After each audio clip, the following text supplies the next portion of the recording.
We would like to thank all of our sponsors for the first ever Lorcana Battle of the Bay.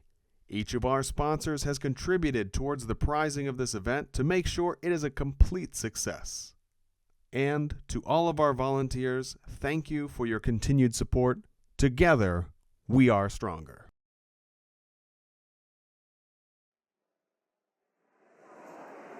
Welcome back to the Battle of the Bay here in California. And we're going into round 6 of 8. Swiss, 8 rounds, top cut, all today. It is 3 p.m. local time, but the fun is barely just begun. And can I just say, favorite shirt of the day, that is a very cool Nike t-shirt. I'm going to ask to buy that off his back. I would wear that right now. That is a nice shirt. I do love a little bit of Nike. Is it Nike or Nike? That's the big question. And I can tell you, everybody, we've got some spicy decks in this very game we're about to be seeing. We have James versus Aaron. And one of the decks not so spicy, Emerald Steel. The other side, though, very, very interesting indeed. One of our players here with an Emerald Sapphire deck, which I'm really excited to see. Oh, I hope they're following. Press that follow button. Don't forget Twitch Prime. They're linking the chat. Let's go. Don't forget to follow, mate. And I see that purple follow button. We're gonna have to remedy that afterwards. That's pretty cool to see it pull up my stream. I'll send it off to someone, I think. We're being a bit cheeky and looking at the phone, but how could I resist? It's going to be 7 cards drawn each. It is the 2-game format, remember. Looks like it's just a bit of pile shuffling going on to make sure everything is nicely shuffled. Count the cards as well while you go. But if you're just joining us, this is the Battle of the Bay, California. It's a community-run tournament with around 130 players. So it's 8 rounds of Swiss. And top cut after that. And this is the 5th, I think it's the 5th round, 6th round of Swiss. So after this, there'll be 2 more, 6, 7, 8. Yeah, after this, 2 more. So 3 rounds of Swiss left and then a top cut. And yeah, again, I want to be careful not to reveal anything before the players have started, but Sapphire Emerald is one of the decks we're going to be seeing here. The players are pretty far away from me, but I do have quite a loud voice. So just make sure that I don't give up any information before each player is privy to it. But great to see so many people in the chat. Hope you're enjoying your time here on both Twitch and YouTube. If you are enjoying the stream on YouTube, make sure to give it a like. It really does help out more than you know. It's going to be a high roll. Of course, it is the 2-game format, so each player with an opportunity to go first once. Here we go. Round 6 of Swiss, the Battle of the Bay. And it's Emerald Steel up against Sapphire Emerald. And I think there's no surprises over which deck I'm going to be rooting for. I'm fully biased in this game. I'm rooting for Sapphire Emerald. I do love a little bit of unorthodox deck building. Sapphire Emerald has definitely got some interesting new support options in this metagame, in set 6. But the mulligans starting off first, and that's always the sign of a good player. The player going second just watching the player going first to see what they're going to mulligan. Of course, whoever goes first in Lorcana does have to mulligan first, so the player going second, why not just sit and watch what your opponent's doing, see if you can get any extra bit of info. So the mulligan 5 comes through, and now the Emerald Steel player here going to be assessing options. That is a lovely shirt, isn't it? That really is a lovely shirt. I would definitely, if I saw that in the shop, I would buy that. It looks like it's a mulligan of 5 as well. You can see some of the Emerald Steel cards there being a little bit unorthodox with that Cinderella Stout Hard in particular. Not something you always see in the mix. It's also 2-cost Mother Gothel. No set 6 cards, however, in this Emerald Steel list. It's pretty much what you'd expect with the exception being those 2 copies of Cinderella Stout-Hearted and 1 copy of the 2-cost Mother Gothel. But the Sapphire Emerald deck, wow. There's some Sail the Azurite Sea, there's Heffalumps and Woozles, there's a new Peter Pan, there's Bellwether, Bend to My Will, where your opponent discards their entire hand. It could be a very, very interesting game indeed. So the Sapphire Emerald deck, it's looking to ramp up, but then control the board a little bit with things like Peter Pan, John Silver, the Muses. It's also got Clarabelle, also known as the Blue Cow deck at times, this one. It's going to be Popsicle played on turn 1, and I think it was a Sapphire card inked. I think it might have been Tamatoa, so hiding the fact that they're Sapphire Emerald for now seems wise. Stout-Hearted Cinderella is being inked. Well, no more hiding, because in comes Diablo. And look at that. Oh boy, yeah. That is some cards which need studying. So this Peter Pan card that's in there, the new 7 cost, is a pretty unique one in the sense that I need to double check its ability to start off with. When this card is exerted, each opposing player can't gain lore unless one of their characters is challenged this turn. So that Peter Pan potentially denying opponent from gaining lore. In comes Tipo on 2. So usually this Emerald Sapphire deck looking to go Tipo or Sail the Azurite Sea on turn 2. Or a 1-jump ahead, because there is 2 1-jump aheads as well. And then play something like the Muses on turn number 3. Also has Hiram Flavisham as a turn 3 option. On the other side, Emerald Steel, we know all about Emerald Steel. They like to shift that Diablo in. They like to move it into the Hidden Cove and get it to 3 strength and 3 willpower. It's going to be Ursa the Deceiver inked for 2. Of course, they were able to peek at the hand not long ago. It's going to be Sudden Chill discarded to shift in Diablo. There it is. The Diablo shift. And it's going to be Let the Storm Rage On sung. Now, the Hidden Cove is the perfect card to play at a moment like this, but not available. But the Diablo shift, Sing Storm Rage On, is what you're looking to do if you're Emerald Steel. That one last piece is that 2 ink being spent on a Hidden Cove and moving it in is the absolute perfect opener for Emerald Steel. So it's a near perfect opener. Will we see the Muses? We won't. It's Hiram Flavisham. Now, usually nice to draw 2 cards. But if your opponent has that Diablo exerted, guess what? They draw 2 as well, and that's not quite as nice. The Diablo putting in work already. Great to see Frank Carston in the building. Frank asks, what exactly would Hidden Cove accomplish here? Well, not much at this moment in time. There is some copies of the Muses, however, in the Sapphire Emerald deck, and the Muses can return characters of 2 strength or less, so it could definitely give some protection down the line. It is going to be a quest for 1 with Diablo. I believe that's the first lore of the day. It was Sapphire Emerald going first in this 2-game format, and it's 1 lore to nothing in favor of Emerald Steel. That Diablo is still exerted.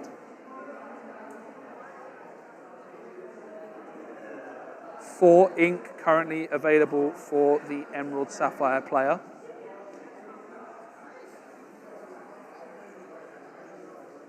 It is going to be 4 ink spent on the Muses. Is there a song to sing with the Flavisham man? Because if the toy maker can sing a song here, the Diablo can be bounced back by the Muses. Any song will do, as long as it costs 4 or less. Do they have one? They certainly do. It's Heffalumps and Woozles, another new card in this Emerald Sapphire deck. Now, let me read you what it does, because I need to check myself. It draws a card, and chosen opposing character can't quest during the next turn. So the card draw is seen by Diablo, but then the Diablo will be bounced back. So Diablo now back into the hand, but it did draw, I think, 4 cards, and it got to sing Let the Storm Rage On, and the 1-cost Diablo also bounced back to hand. Not bad value, but still, James, who is playing Emerald Sapphire, has at least dealt with it. Well, guess what? There's another Diablo where that came from. This time the 1-cost returns. It's Return of the Diablo.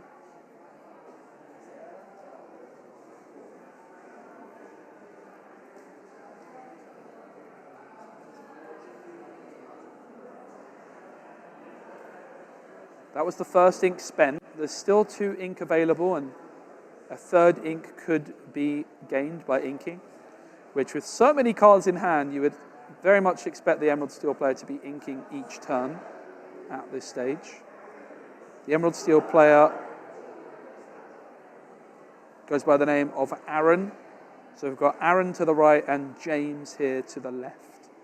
James playing the Sapphire Emerald, Aaron playing Emerald Steel. It's going to be Ursula, Deceiver of All, hitting the board alongside that 1-cost Diablo. Prince John and Ursula, Deceiver of All down on the board. We'll try and get that lore counter for you as well. I believe only 1 lore a piece as it stands, but we'll get that for you as quickly as possible. It's going to be 2 ink spent for James, and it's going to be on Vision of the Future. Vision of the Future, not a song card, so will not be triggering the muses, but 5 cards deep, you can look to maybe find another song, because that muses, I'm sure, would be nice to bounce back the Ursula, Deceiver of All. And I do see You're Welcome being an option off the Vision, and I believe Heffalumps and Woozles also, so 2 songs as options. The other 4 go on to the bottom of the deck in any order of your choice. Hiram Flavisham is going to sing Heffalumps and Woozles. So again, chosen opposing character can't quest during the next turn, draw a card, and as it's a song, you can bounce back a character with 2 strength or less. This time it's the Ursula, Deceiver of All. 3 ink still to play with, still has that muses ready and waiting as well. Of course, Prince John with Ward can't be targeted. It will be Fishbone Quill into the ink. 6 ink in the inkwell now for Emerald Sapphire, but 4 of it unused and will remain unused, perhaps surprisingly. Clarabelle's in hand, cost 7. You're Welcome could have come down, but deciding to hold on to it. But Pete is going to say, no actions next turn, mate. The red card has been shown to James's actions for this next turn. Diablo and Prince John can be used this turn to quest. Beast will be inked, and will that last 2 ink be spent? It certainly will. It's going to be spent on a morph. Diablo and Prince John could quest. It looks like we might see a Diablo shift again. Hypnotize being discarded this time. And in comes the second Diablo shift of the game, but I believe it might be the very first, the same Diablo that we saw initially. As, of course, it was dealt with by the muses, bouncing back the 1-cost and the 2-cost to hand. Diablo will now challenge Hiram Flavisham. Hiram Flavisham with that those 2 damage counters now on it, but of course 6 willpower. Don't forget, Pete was played last turn, so the red card has been given to any actions this turn. So even though the muses wants to bounce the Diablo back, it's not going to be able to do it right now.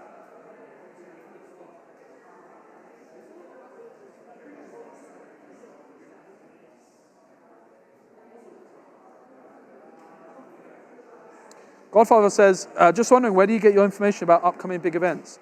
Hey, Godfather, good question. In terms of official events, you can definitely do some searching online. Your best bet is just generally doing some searching about your local area. I'm sure there's some good Discords and things like that. Maybe some other people in the chat can give you some advice, Godfather. My best bit of advice is just, I do some Google searches and things like that, but I'm quite lucky that I tend to know about these things more than most. I don't think there's a specific one-stop shop in terms of place to find out your best events. Maybe it's something the official Lorcana website will have down the line.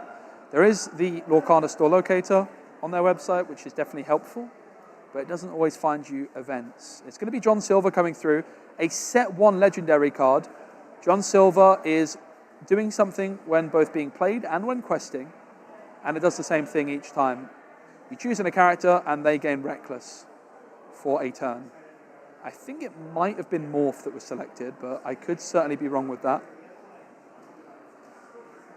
Cinderella is going to come through.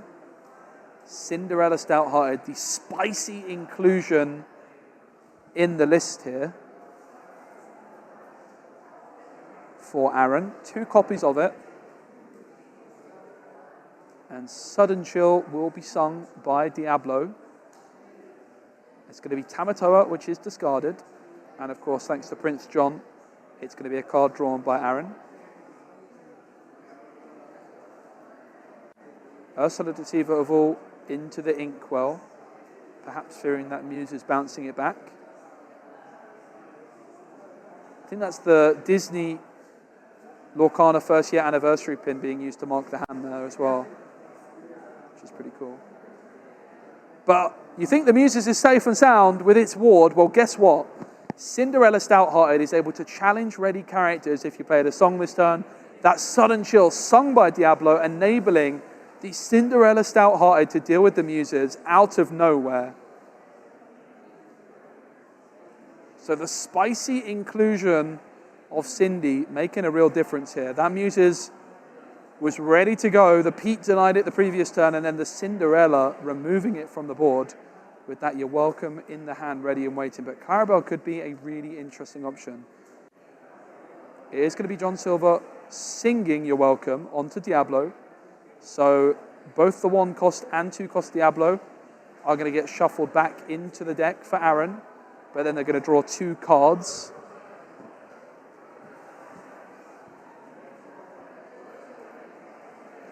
Of course, no Muses on the board anymore. So the deck is presented to cut after the You're Welcome is shuffled, and then 2 cards will be drawn off the top from You're Welcome.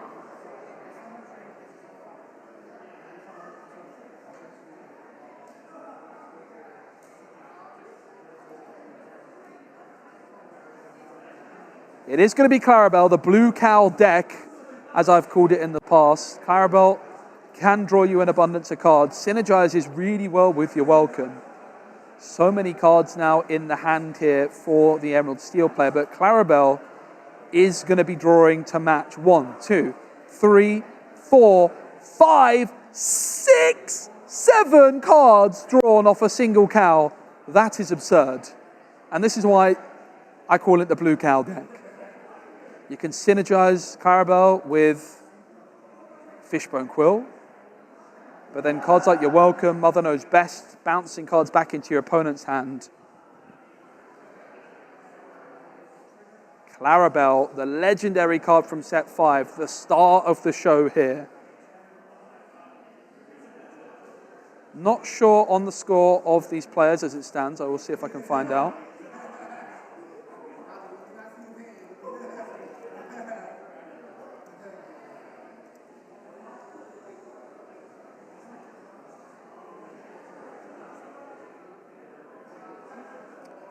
Cinderella Stouthearted is still down on the board.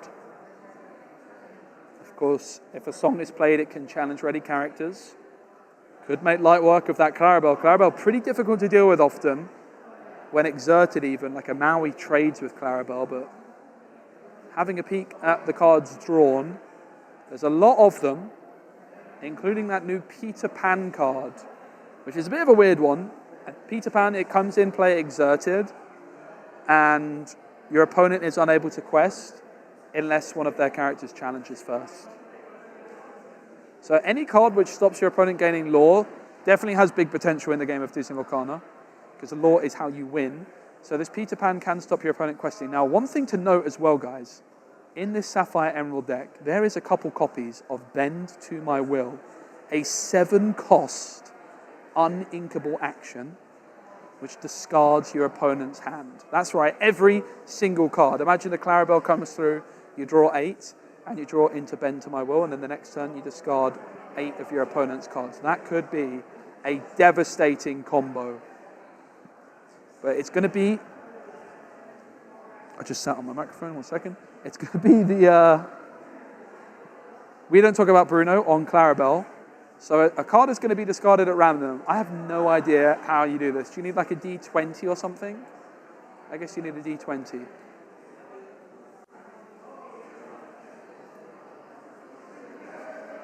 It's going to be Clarabelle. Oh my goodness. See you later, Clarabelle. Might have been the only one in hand, but it might not be. But I think it might have been the Clarabelle that was bounced back, does get discarded. I think it's the Peter Pan is the other 7-cost card in hand. Still only 1 Lord to 0.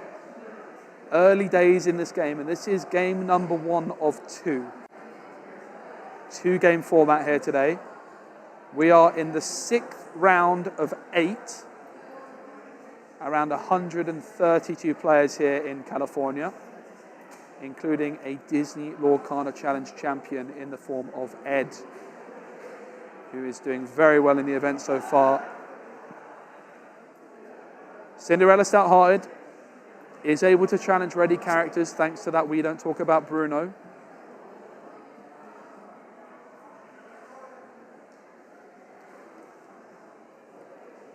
I don't believe John Silver gave anything reckless last turn, because I think it sang You're Welcome.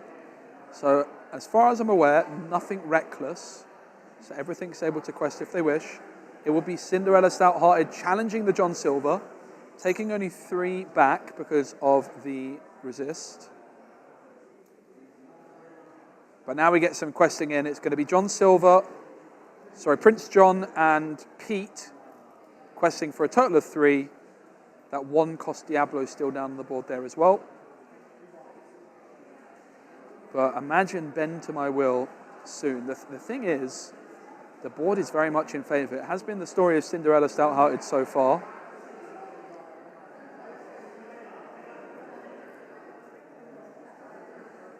Clarabelle got discarded by that We Don't Talk About Bruno. It's going to be 1 ink spent on a Popsicle. Kick Cloud Kicker has been drawn. It's going to be a quest. Is that with a Flavisham? It certainly is. 2 more cards drawn. No sign of Bend to My Will just yet. But even here, the Bend to My Will, discarding your entire opponent's hand sounds nice, but the board state really in favor of Emerald Steel right now, thanks to that Stout-Hearted Cinderella. Still an abundance of ink available, however.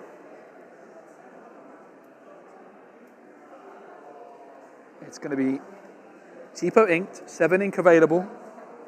Are we going to see that Clarabelle come back down? We're not. It's Sail the Azurite Sea. Does draw into a Clarabelle. I think that might be the only one in hand. Sail, of course, allows them to ink an extra card this turn, which would get them up to 6 ink available for the rest of the turn. So not going to be able to get that Clarabelle back down just yet.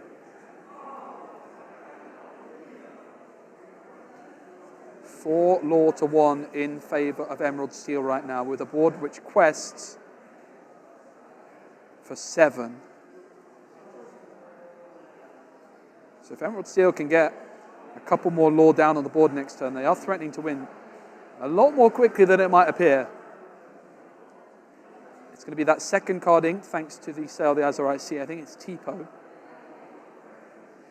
And it's going to be 4 ink on the Muses, perhaps. It will be the Muses. 2 ink still spare. Can it be utilized? It's a 1 jump ahead. And that can trigger the Muses as well, allowing the Diablo to be bounced back to the hand. This is game 1. I think Sapphire Emerald went first in this game as well. But it's back on over to Emerald Steel. Going to ready the Pete, ready the Prince John, ready the Stout-Hearted Cinderella, and draw a card for turn.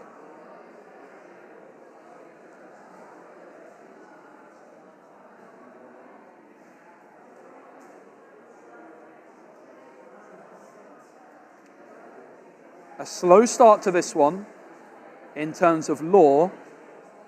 There's been a lot going on the board. We saw the Muses combined with You're Welcome, and then the Clarabelle drawing 7. But then the Cinderella Stout-Hearted has really been the star of the show for Emerald Steel here. Not a single set 6 card in this Emerald Steel list.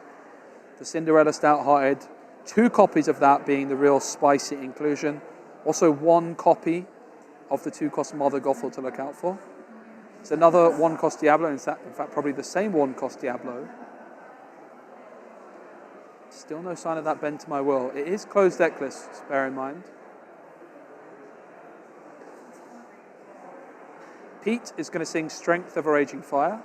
4 damage dealt to Flavisham. There was 2 damage on it already, so it's gotten rid of.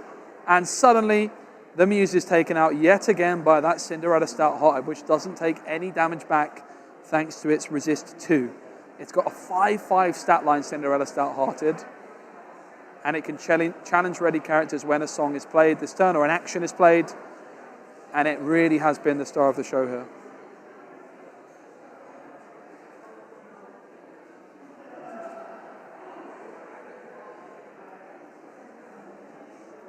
Second Prince John enters the mix. Will we start to see some questing come through? It's going to be Lucky Dime that's discarded off the Hypnotize. Just the 3 cards drawn off Hypnotize. Nothing to see here. This is the power of Prince John.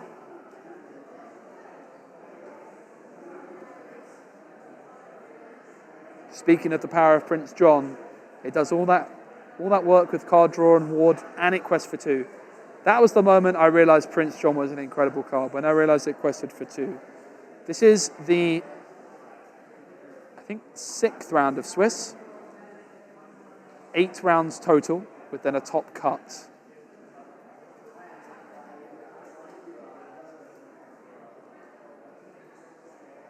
The board quests for 9 right now. They would go up to 15 next turn.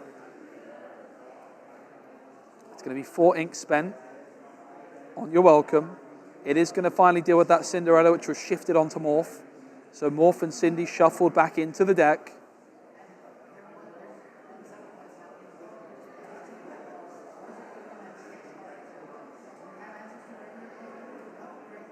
And of course, 2 cards will be drawn after the deck is shuffled and cut. Yeah, round 6 of Swiss here. We already had an hour lunch break. It's 8 rounds of Swiss. No cut on this occasion. It's Ursula and something else drawn.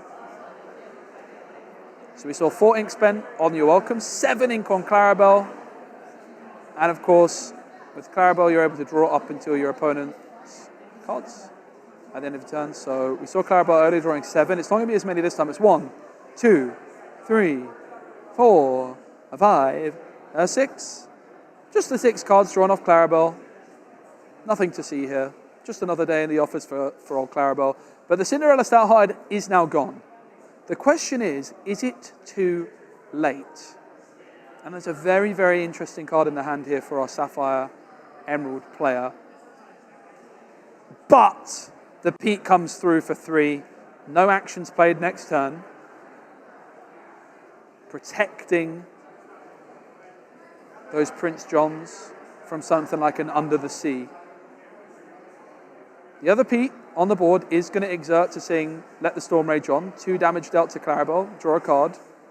Muses is found off the top. It's now going to be 4 ink exerted for, looks like it might be 5 ink exerted for Anna to deal that 2 damage as well. Sorry, not 2 damage. Spend 2 extra ink with Anna to banish a damaged character.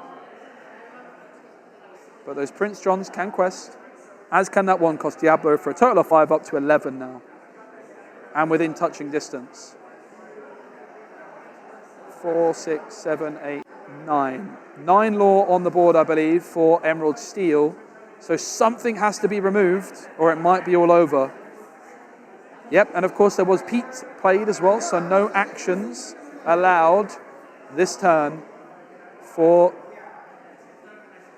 Emerald Sapphire. 1 ink, Ice Block. 10 ink, I think, left.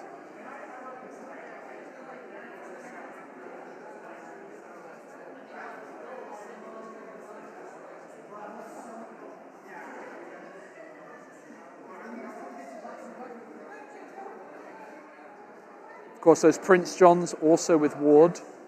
Can't be targeted by the Kit Cloud Kicker, but the Ana can with that 2 strength, as can the 1 cost Diablo. So a couple targets for Kit. But is it too little too late? Also the possibility of Peter Pan, which stops your opponent being able to quest until something is challenged. Could be an option. Something has to be gotten rid of here, otherwise the quest to 20 can come through. 1 cost Diablo bounced back to hand instead of the Ana. Ana was an option.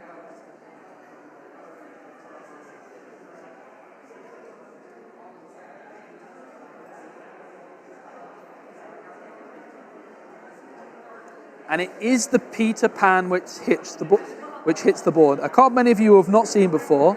It's a 7-cost inkable, 4/6 stat line at quest for 1, the Neverland Prankster. This character enters play exerted, and while this character is exerted, each opposing player can't gain lore unless one of their characters is challenged this turn. So Peter Pan is pretty good in particular against locations, because it actually just stops the locations gaining lore for that turn. In this instance, something has to challenge before anything can quest for lore. I mean, you can quest for lore, but you gain 0 lore. You can quest and you just gain 0 no matter what you quest with, unless you challenge something first. Very, very interesting card. Anything which says your opponent can't gain lore has the chance of being very, very strong in Lorcana because it can stop your opponent winning. And another Pete comes through for Aaron here. Mother Gothel now comes through. 2 ink spent on that, but a third, 3 more ink spent on the Mother Knows Best ability, bouncing a card back to your opponent's hand. Those interesting tech options of the Cinderella and the Mother Gothel really putting in the work.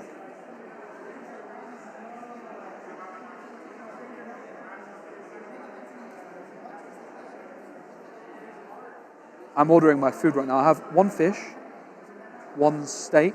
What's El Pastor? What is that? Pork. Yeah, 1 of each. Thanks, boss. And it's a big quest. Not quite for that 10 lore. Sorry, not up to 20 that was needed, but up to 19 instead, within touching distance.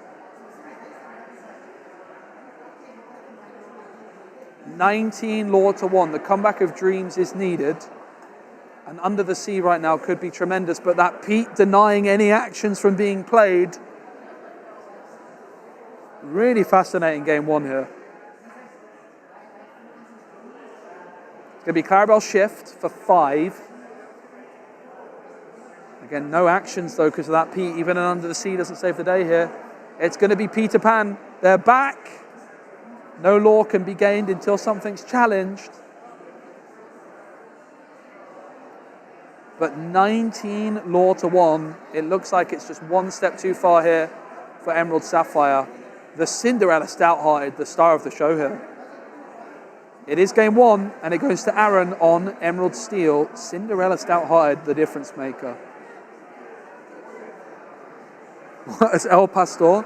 Yeah, I was getting shown what tacos I want. I was like, I want 1 of each. I didn't even know what I was ordering. I ordered steak, fish, and pork, apparently. El Pastor. Thanks, everyone, for being here. We're live on Twitch and YouTube. This is the Lorcana Battle of the Bay here in California in the San Francisco Bay Area. Big shout out to the local community, all the awesome game stores supporting the event, the judges, the players. It's a great vibe in the building. It's very, very sunny here in California today, unlike yesterday. I know I keep talking about it, but my goodness, it was wet yesterday. I got soaked to the skin. I heard California was the state of sunshine and rainbows. No, not yesterday. California yesterday was the state of stormy weather. It was unbelievable how wet it was. I don't think I've ever seen anything like it in my life. I've never, ever got more soaked on a little walk in my life. I got a little alert on my phone saying, flash flood warning. Yeah, California is massive. America is very big in general. But we're going to go into game 2. It will be Emerald Steel going first in game 2, if I'm not mistaken. But that Cinderella Stout-Hearted was definitely the difference maker, and now both players know what they're up against. It's going to be interesting to see how this one goes.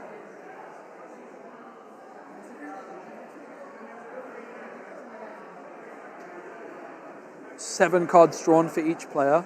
So Emerald Sapphire is a deck I played a lot of in set 5 and decided it wasn't quite good enough. It was lacking a bit of something, but I do think it got a lot of interesting options. The Muses combo seems like the most obvious approach for the deck, where you get the Muses down, you play things like You're Welcome and Mother Knows Best to control the early game board. and then get big card draw from your Clarabelle. And look for that Bend to My Will, that new 7-cost uninkable action to discard your entire opponent's hand. That's the combo you're looking to pull off now. You look to control the board with the Muses, get to 7 ink, get the Clarabelle down, drawing you a bunch of cards, and then one turn after you draw a bunch of cards of Clarabelle, you want to Bend to My Will and discard your opponent's entire hand.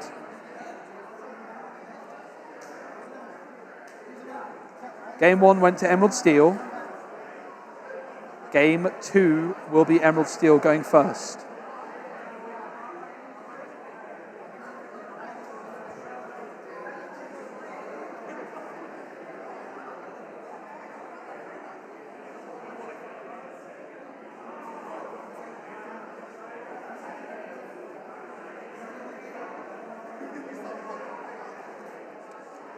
We also hit 10,000 subscribers yesterday on the Disney Lorcana YouTube channel, which is really awesome. So thanks all for the support there.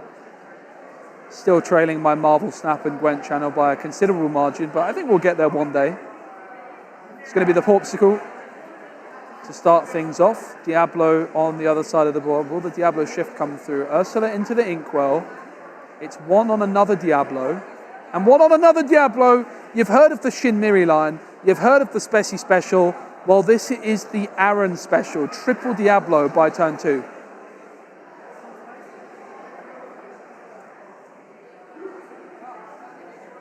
Not something you see every day. Perhaps knowing what he's playing against, just wants some early questing power. I think in a lot of matchups, you just prefer to ink these 1-cost Diablos. Imagine the triple shift Diablo coming through. I think you need a few more cards in hand than that for right now, but it's going to be Vision of the Future into the Inkwell. Sail the Azurite Sea, T-Po, 1 jump ahead, the main cards you're looking for on turn 2 with this Emerald Sapphire deck. It is going to be T-Po. Card can be inked in secret.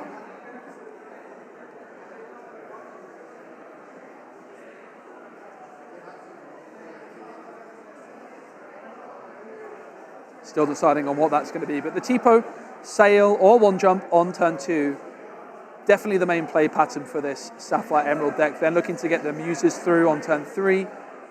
The T-Po might be able to sing 1 jump ahead and instantly get some value off the Muses. Back on over to the Emerald Steel player Aaron here. Can of course ink and go to 3 this turn. They did go first. 2 ink exerted before inking anything else. It's Morph. Pete into the Inkwell. Only 2 cards in hand, it seems. Diablo's going to triple quest up to 4. And it's back on over to Sapphire Emerald. Sapphire Emerald here. Muses plus singing 1 jump.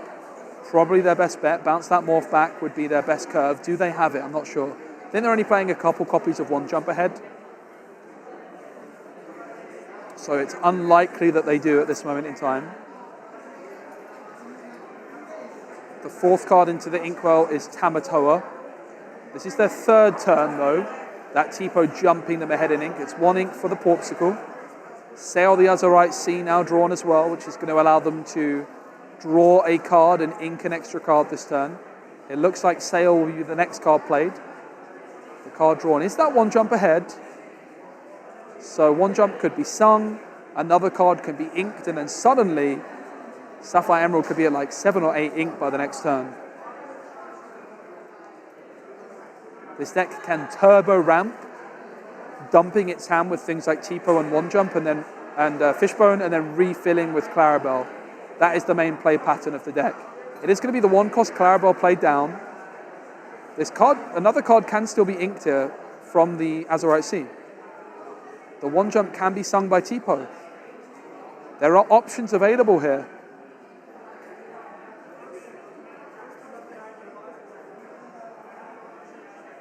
But neither of those are decided upon. Not singing the 1 jump, maybe wanting to try and get the Muses down first, not wanting to ink. I think the hand is Clarabelle, Muses, Bend to My Will, 1 jump. So Muses and Clarabelle were the only cards which could have been inked there. Deciding instead to play the 1-cost Clarabelle, looking to shift in the big Clarabelle for just 5. Really, really interesting turn. I actually like the play here from our Emerald Sapphire player, slowing the game down a bit. As much as the opponent's side of the board looks quite threatening, if they can get Clarabelle onto the board and find something like Under the Sea, they are absolutely popping off. Under the Sea off the top here would be incredible. Finds Flaversham instead.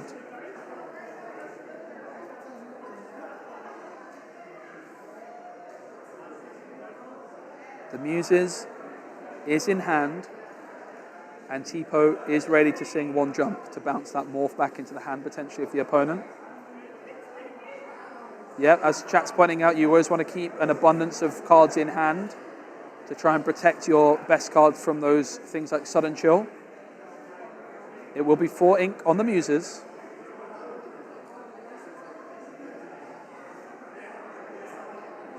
That 1 costs Clarabelle on the board as well, just going to mean that it costs only 5 to shift in Clarabelle. It is the 1 jump ahead. And then the Muses can trigger. The morph is the most obvious target. And is the card selected. Back into the hand it goes. 1 cost Clarabelle is ready and waiting. But of course the potential of that shift Clarabelle the next turn might want to leave it ready and waiting. No ink either. Could have inked the Flaversham. Might have liked to have seen the Flaversham inked, but honestly the Clarabelle's not putting in that much work right now. Only 2 cards in hand for Emerald Steel. It's maybe 3.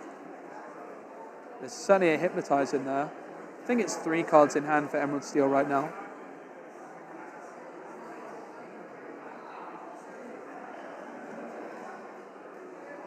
And it's going to be Hypnotize, starting things off, forcing James to discard a card of their choice. The options there, Bend to My Will, Flaversham, and Clarabelle. I think it's going to be the Clarabelle that goes, maybe. It's going to be an interesting choice, that's for sure. Flaversham, the card selected. 1 card drawn for the Hypnotize, 1 card drawn for Prince John. Bend to My Will and Clarabelle, the potentially very powerful combo still in hand here.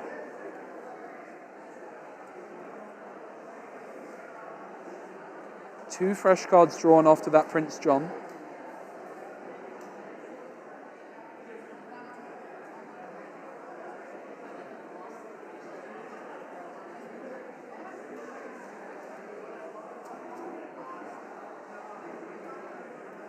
Seven Lort at 0 as it stands. The Diablos can quest up to 10. The Prince John questing would get it up to 12. Don't expect to see the Prince John being exerted just yet, but the threat of Under the Sea is very real. When playing against these styles of decks, Under the Sea is pretty common. It is going to be Shift Diablo. Let the Storm Rage on discarded to enable that. Diablo could challenge TPOH here, could quest. Morph will be inked, that morph which of course was bounced back by the Muses, and Diablo is going to challenge TPOH. And it's going to be a double quest from the other 2 Diablos. Will we see Prince John also quest? Or will its ward protection mean that it's just going to stay ready and waiting? It's a big decision, decides to just leave it protected with the ward. Diablo drawing a card as well, of course, there. Clarabelle Muses down on the board here. Clarabelle in hand. To shift, only costs 5 to shift.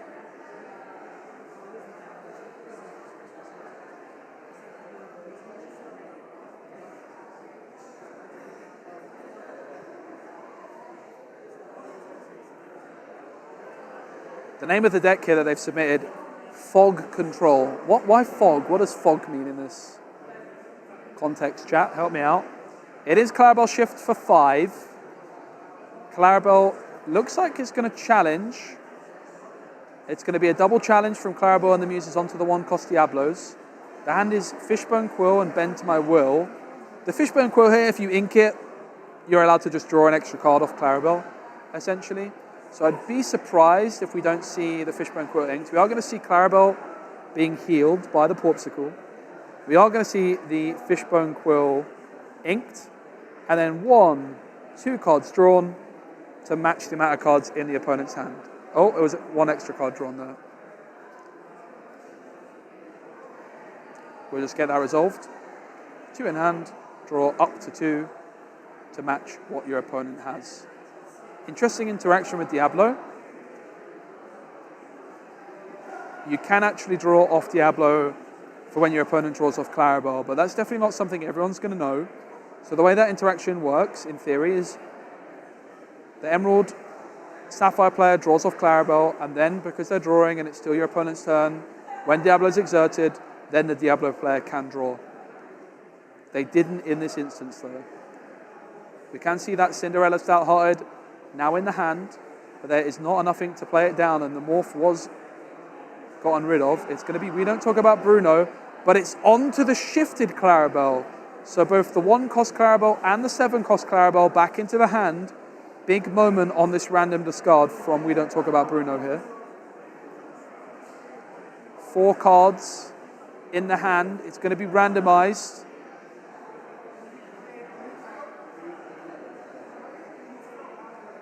And it is going to be the 1-cost Clarabelle. But of course the option to draw a card off Prince John as well, which does come through.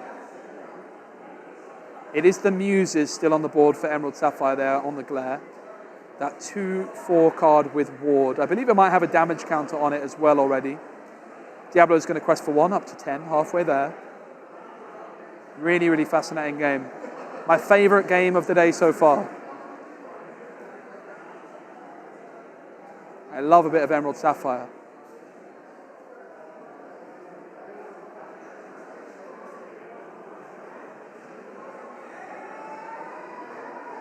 The pass comes through. The Muses is readied. I think there is still a damage counter on the Muses. It's possible it got healed by a Porpsicle though. So I can't actually see it. It is going to be 3 ink spent on the Kit Cloud Kicker. See you later, Diablo. The Legendary and the 1-cost both back to hand. Muses will quest for 1. First Law on the door. 4 ink available. Not going to be spent though. And it's back on over to Aaron. Aaron draws for turn. Prince John, the last man standing.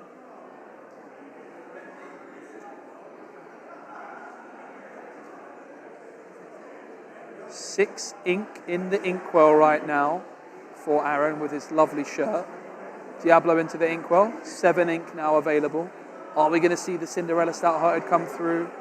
It's going to be a second Prince John, double PJ. And for 3 is it Hypnotize? It's another Diablo. But that Muses on the board does mean that the Diablo might not be sticking around for that much longer. And a song card has been found. It's the Heffalumps and Woozles. Heffalumps and Woozles. It targets a card which cannot challenge next turn. That's going to be Diablo. You draw a card, but then it's going to trigger the Muses, bouncing that Diablo back into the hand. And then it's Bend to My Will, which comes through and discards the entire hand. See you later. 4 cards discarded in a single swoop. Look at me. I am the discard player now. Emerald Sapphire, Bend to My Will. The card off the top's Diablo. And it's back on over to James.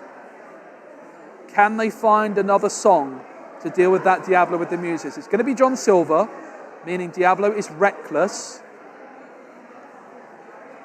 So must challenge if able, unable to quest. Double quest with the Muses and the Kit Cloud Kicker. Remember, Aaron is in top deck mode thanks to that Bend to My Will.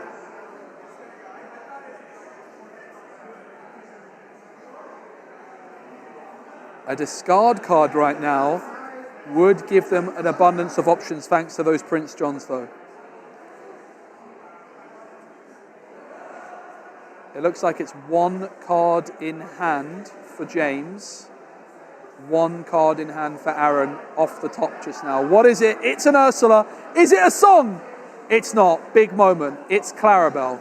No discard therefore comes through, and therefore no card draw for Prince John. Had that been a song card, it would have been discarded and 2 cards would have been drawn.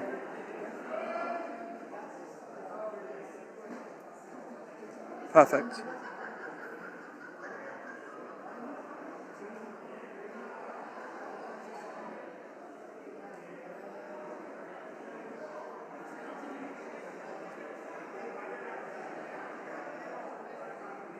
Just seeing if we've got time to get this one finished off. We're definitely quite close to the time limit, but the game being on the show table, I believe it also started off a little bit late. So we're just going to work out, just going to leave that. We'll get you an update very, very soon as we know what's going. Here's me with my coffee. Don't worry, you're not missing any of the action. I believe time has been called on the round, and we're just working out exactly how much longer the players have to try and finish this one off, as I think they did start off a little bit late. But I'll have a proper update for you as soon as we hear it. But thanks everyone for being here. We're in California for the Battle of the Bay. Big tournament here from a very, very friendly Lorcana community in the San Francisco Bay Area. My first time in this part of the world.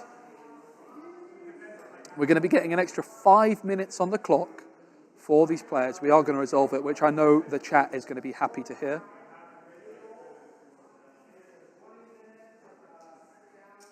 But this is the 6th round of 8 in Swiss. And it does seem like we're going to be able to jump back onto the action in any moment in what is a very, very intense, nail-biting game between Emerald, Emerald. It's Under the Sea! Out of nowhere, Under the Sea is going to be sung by John Silver and the Muses. It's a sing together 8, and every character with 2 strength or less goes to the bottom of the deck. What a play! Under the Sea, John Silver and the Muses combining, and it's a sudden chill off the top. Good thing those Prince Johns were gotten rid of, but it is still anybody's game because the law is about 10-1. It's a John Silver and the Muses questing for 3.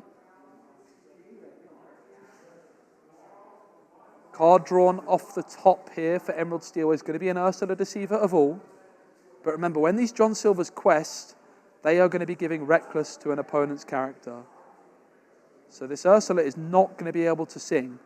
In fact, look at that. It's getting bounced back quite possibly because 1 jump ahead comes through. The Muses is going to bounce it back anyway. And then a triple quest for a total of 5. We'll get that lore counter on the board, but it's about 10 lore apiece right now. 10 lore each. These John Silvers are going to run away with it very quickly, but that's not a bad card off the top. It's Tinkerbell. 1 damage to everything on the board.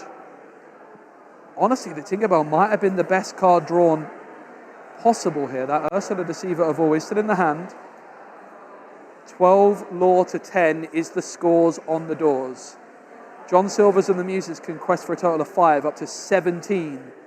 1 costs Clarabelle the card drawn, but this is where things get awkward with that Tinkerbell on the opponent's side of the board. Do you quest and allow Tinkerbell to take out 2 of your characters at once? Or do you just wait and try and wait until you have 8 lore on the board? Currently, it looks like it's going to be questing with John Silvers for a total of 4, up to 16. They're not locking it in, they lock it in. So this Tinkerbell has now been given Reckless. Not going to quest with the Muses, or the Clarabelle couldn't have been quested with. Curious as to why the Muses was not quested with there, perhaps just wanting to protect it with Ward. And force the Tinkerbell, therefore, to trade into one of the John Silvers. And be removed. John Silver with that 5 strength body. Had the Muses not quested there, the Muses could have been taken out by the Tink and remained on the board. A second Muses, John Silver questing, the Muses questing, Morph is Reckless. Is that the end of this one? It looks like it might be. It's a beast. It's not going to be enough. It's going to be a 1-1. Emerald Sapphire, bend to my will, Under the Sea. What a game 3. That was the best game, well, game 2.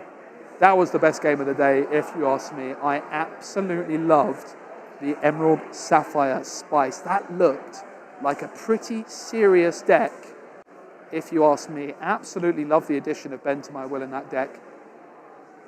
Really synergizing nicely with your Welcome, Mother Knows Best, the Muses, which of course allow you to draw a bunch with Clarabelle, and then bam, you come through and play Under the Sea. I asked earlier what Fog meant, and Frank says Fog is a magic card that prevents damage from being dealt for a turn. Interesting. Fog prevents all damage. And they have that Peter Pan card, which is denying that from being a possibility at times. So that's really interesting, really fun game. That was round number 6 of Swiss here in California. Still 2 rounds of Swiss to go. and then a top cut to look forward to as well. Congrats to both players.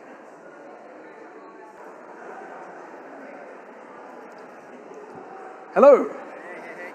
Would you like to introduce yourself to everybody? We're just switching in. James. Just a bit closer. James, SageMode, Elk James, Grove, California. We loved the games. We loved the deck. Thank you. Sapphire Emerald. Have you played it before, or is it the first time you've played it? I play a lot of yellow-green, so I like bounce shenanigans and the goofiness. And a friend of mine, TJ, shout out Coffin, was teching around with this list. I might have seen it on Twitter a couple times, but picked it up a week ago. Just didn't want to play Emerald Steel. Wanted to play something goofy, and I like the Muses effects, all the songs, being able to ramp and have Hiram all in one deck just feels good.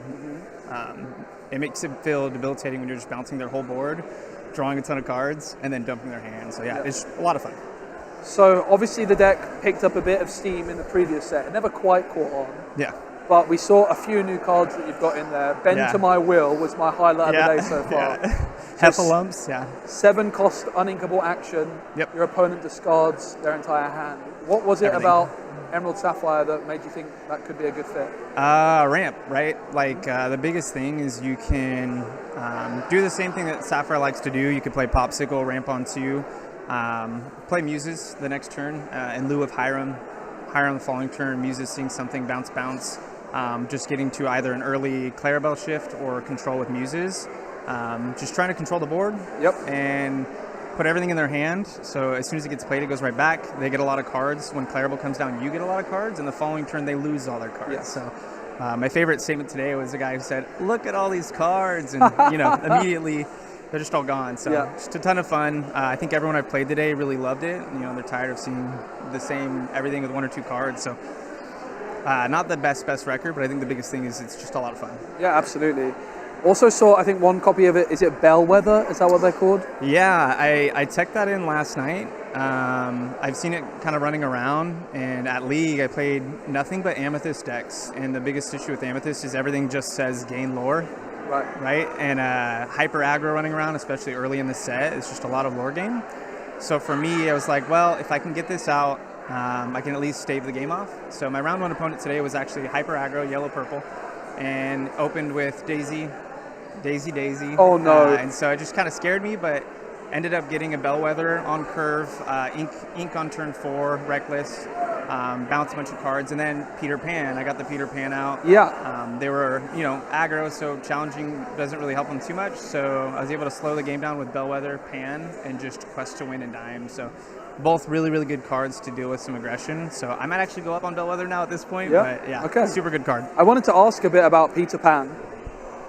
What is it? I mean, obviously it stops your opponent gaining lore. Have you found it to be that effective?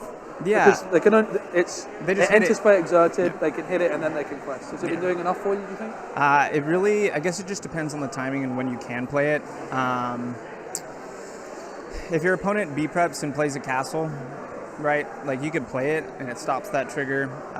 There's just a million things. Like with aggro, if they have 2 characters out, you have a Muse out, you can bounce one but that's singing a song, then they only have 1. Yep. And then you play Pan. So sure they can attack in, but the only way they're gaining lore after that is playing a goat or a gain lore card, but they're forced to trade something. And the main thing with the deck is stalling it out enough to where the coast is clear, the board's clear, their hands are clear, and you're just free to win. Sometimes you just win with Tomato a dime after wiping their hand, just a couple times today, but super fun. Awesome. Well, I know it was a long game. The next round's probably not too far away, so I'll let you get a break. Anyone or anything you want to shout out before you go? Yeah, no, Hobby Quest in Elk Grove. It's a shop we play in. Super fun, good time. All the Sacramento players are really, really amazing. My team, Toontown Titans, all a bunch of cool people. That's great. But thanks for having us. Appreciate it. My pleasure. Well, best of luck in the next round. I'll let you crack on. Take care. All right, guys, we're going to go to a bit of a break. I'm going to use the loo, and then we'll be back not far away at all from round 7 of 8 of Swiss. Don't go anywhere. This is Battle of the Bay.